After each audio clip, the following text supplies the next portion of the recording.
Hey everybody, it's Mike here in Washington State. Hope everyone's having a great beginning of the week. Hope you have a great week.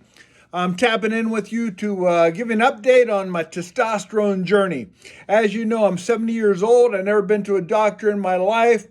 I started some testosterone about 2 months ago. I actually went to a doctor for the blood work and all of that, which was a challenge for me, having never been to a doctor, and I don't trust him that much. And there are a lot of other things I've done, such as I only eat meat that I was a little worried about my levels, and they're going to trip out. But all came back good, other than my testosterone was way low. And so it was lower than I expected. It was 165. So basically, I'm a chick. I've been faking it all these years, apparently. But no, but that was good news in the sense of I got some testosterone. And so I've been on it 2 months. It's been a journey. It's been a fun journey, an interesting journey. As I've said before, I am a research guy. I do my homework as best I can. I know how to weed through the nonsense that's out there and try to make somewhat rational choices based on evidence and things like that. And so the clinic has me on 70.7 ml once a week. And to be honest with you, I don't do that. I do twice a week. I probably do 100, 125 cut up into 2 shots a week. That's what I normally do. And I asked them about it at the time, and they thought once a week was the way to go. And so I didn't argue too much. I just do my own thing. They also had me on AI aromatase inhibitors, and which I was really problematic about. Questioned him on that. He gave reasonable answers. From my research, I don't like it so far, so I haven't done it. I may have done one or two, but that's it.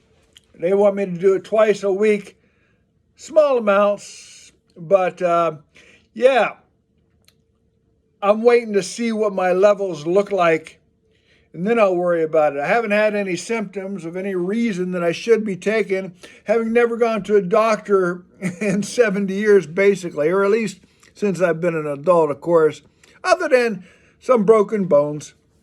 But the point is, I take care of myself, do my own research, medicate myself as best I can if I need certain things, and try to stay healthy. Do the things that make for good health all around as much as possible, such as eating right, trying to get good sleep, although I don't sleep well, I don't think, and doing good things for my mind and my spirit as well as my body.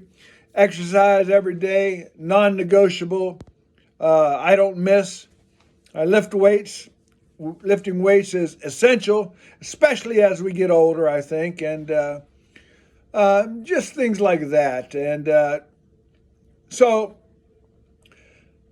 I just don't do doctors much. I don't trust them, man. Doctors, insurance companies, big pharma, I think they're all in cahoots. And if COVID taught us anything, it taught us that they may not have our best interests at heart. You feel me?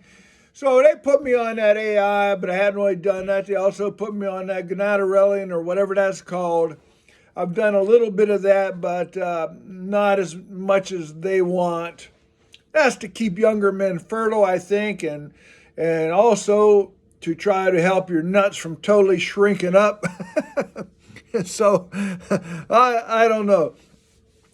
So I'm a little more open to that, although I'm at 70, I'm not looking to have kids, but don't want my nuts shrinking up to nothing.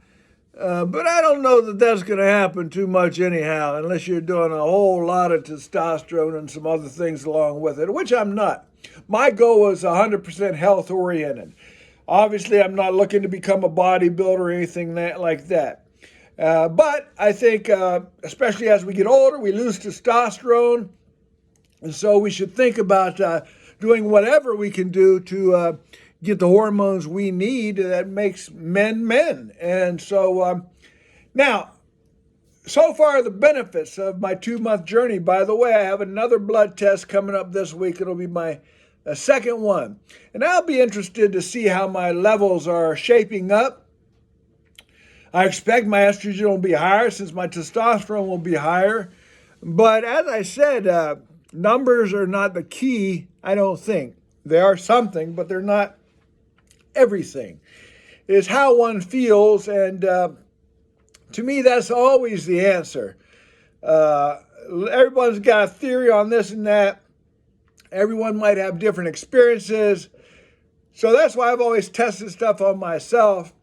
And that way, having done my research, my homework, and then testing it on myself, I can tell you what's up, at least for me, and I don't care about anyone else, to be honest with you. They got to work their own program and live their own life. I mean, by the way, everyone does this. I mean, it sounds a little silly to me. I'm not a doctor, so don't take my advice for any of that. You're responsible for you. You're responsible to do your own research, to make your own rational decisions and make your own choices in doing this or that. So this is my own journey, and if you're interested, you can pay attention.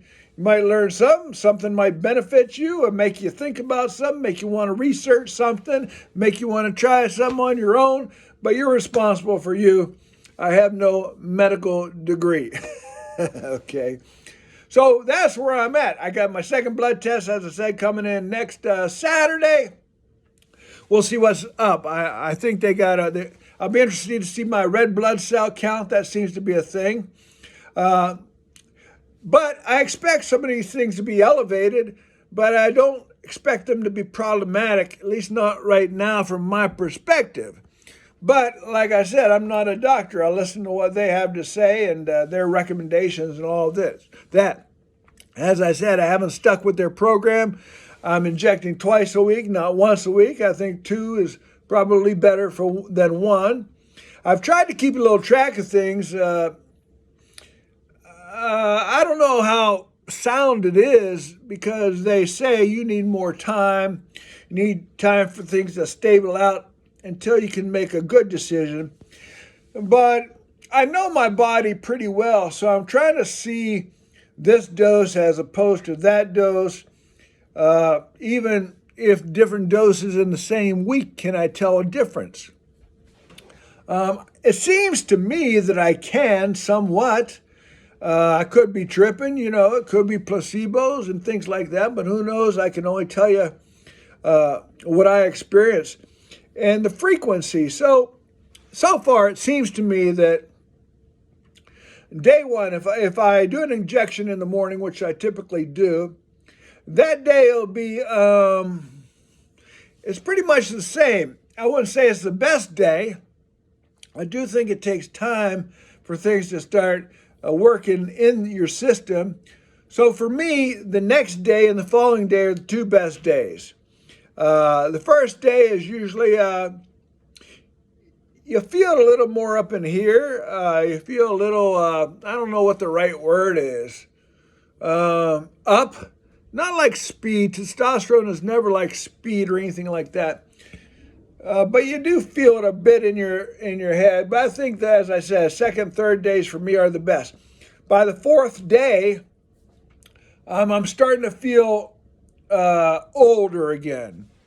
I start feeling aches and pains more and things like that. So for me, it seems to me that every 3 or 4 days doing an injection would be the best.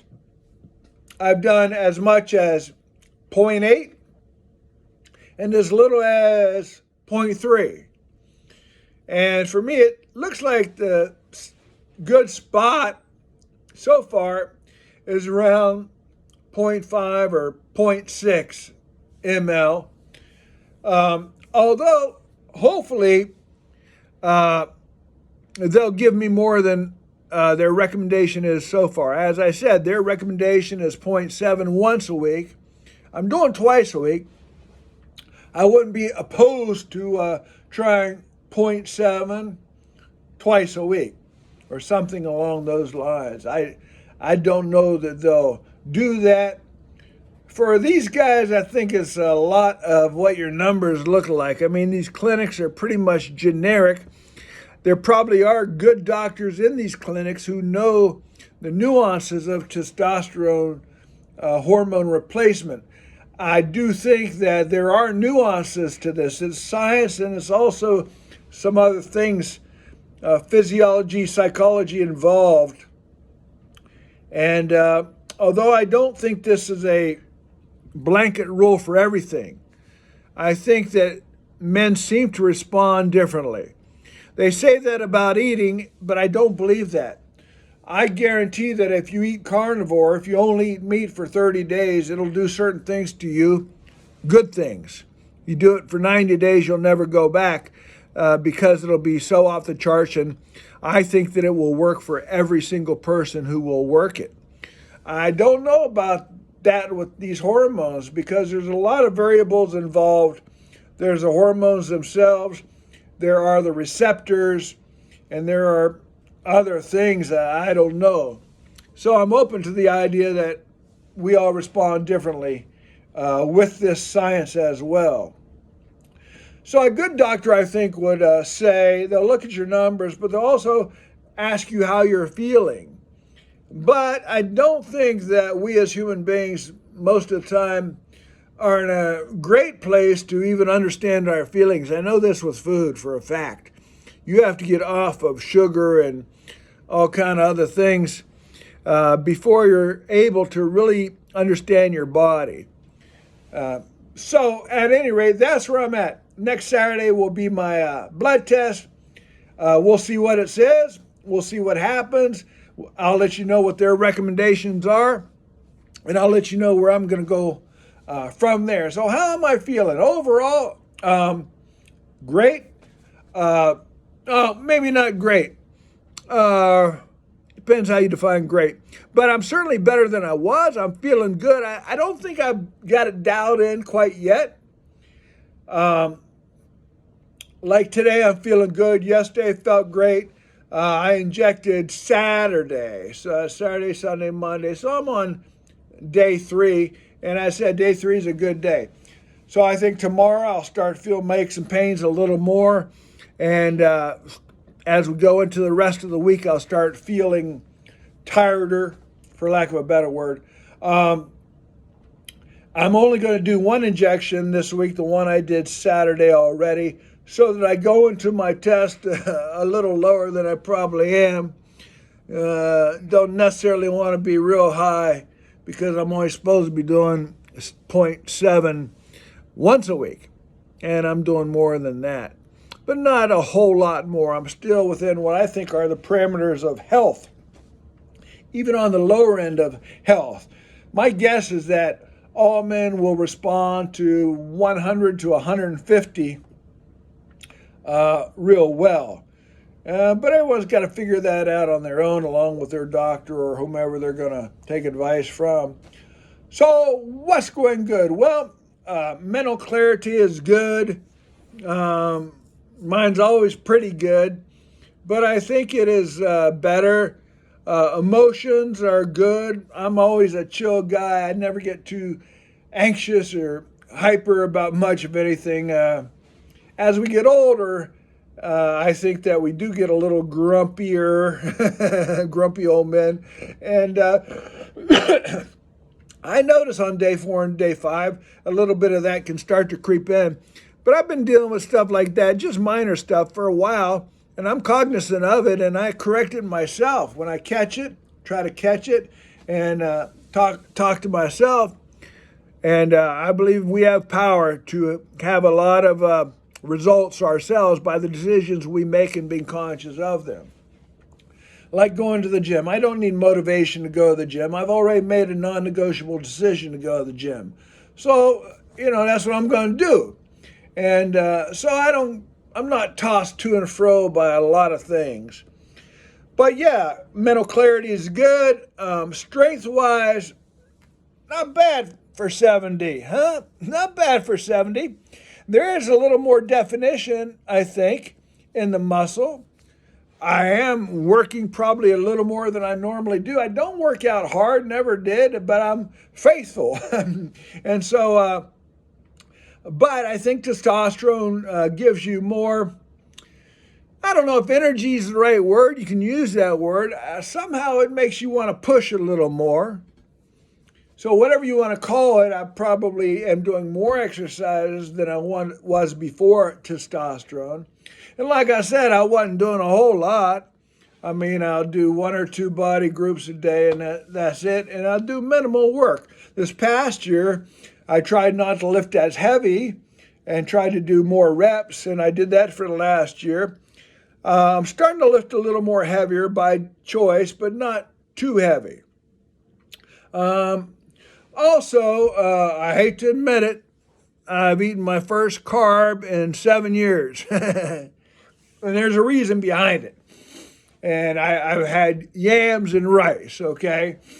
So the reason is that, how can I keep it simple? The reason is that if I'm going to do testosterone to build muscle, which it certainly will along with the exercise, I might as well go for it. Carnivore will keep you lean. It'll build lean muscle, but it'll keep you lean and strong. And I think that's good. But if I'm going to do testosterone, which will build muscle, I'm like, okay, then let's build some muscle.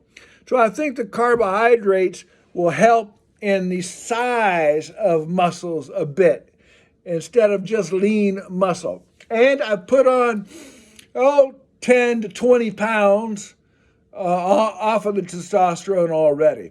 It's not the carbs so much. I think carbs will put weight on you. Generally, I don't think carbs are that healthy because it's just sugar. But if you're going to work out, bodybuilders, they do this right or wrong. To build muscle size, you probably need a few carbs. So I'll eat some carbs before I go to the gym. Go to the gym about an hour later, and it seems to give you a little more energy perhaps. I ate meat, being a carnivore for 7 years, only meat, and I ate meat with fat because fat is good. So when you go to the gym, you're either going to burn fat or carbs. But a lot of fat and a lot of carbs together is not a good mix because what you ain't going to burn, you're going to store. And so I'm starting to make a few little changes in my diet based off the testosterone theory. And so I put on a little weight from that. What else do I notice? Libido is a lot different. As I said before, to be honest with you, at 70 years old, I was probably good for once a week, but there wasn't a lot of a libido in there. I mean, when I got going, it felt good and yada, yada, yada. But, didn't have a whole lot of desire one way or another. I hate to say it, but that's the way it is. But with testosterone now, there's desires there, and it's more than once a week, 3 times a week maybe. And so that's been a marked difference. It also, to be honest with you, also seems to change some things. I don't know why, man. I didn't try to figure it out. Maybe it was my low testosterone, but I didn't like kissing much for last several years. I mean, I'd kiss, but yeah. And but with testosterone, I'm all over that stuff, brother. It's like, come on. So all that's good in my mind. At the end of the day, testosterone is a male hormone. Is what makes us males, and I think that's a good thing. I think God made men a certain way, and so these are good things for us to be. And so I think it'll make us a better version of ourselves, or at least a truer version of what God created us to be in the first place. And testosterone is a hormone in our body. As we age, we lose it. So it makes sense to me to try to replace it one way or another. I tried all the pills and all that. None of them ever worked in any way that I could ever tell. And I bet I tried over 10 different kinds. The last kind that I tried was that testosterone or something. Everyone a year ago was all over that. It's just like testosterone, and nah, not for me. Didn't do nothing. So it is what it is. Your experience might be different on vitamins or testosterone itself. And so I don't have a problem with that. I'm just sharing with you my experiences. What else do I notice? I think I'm friendlier on testosterone. I don't know how to put it. Testosterone will pick you up, but it's not like speed. It's not like that kind of pick me up. It just makes you feel more virile as a man, I think. And I mean that in the best positive sense of the word in every way, mentally, spiritually, emotionally, physically. So that's my journey so far. It's all good. Still don't think I'm quite dialed in yet, but I'm still working the program. And so we'll go to the doctor Saturday, get the numbers, hear what the doctor has to say. I'll let you know the results and let you know where I'm going from there. God bless you all. Thanks for tuning in. Hit the share button, hit the like button. I'm not on here to get any kind of big followers or anything. I'm just sharing my story. If you're interested, I really thank you for tuning in. If you have any questions or comments, I will answer them as best I can. Thanks for tuning in. Have a great rest of the week.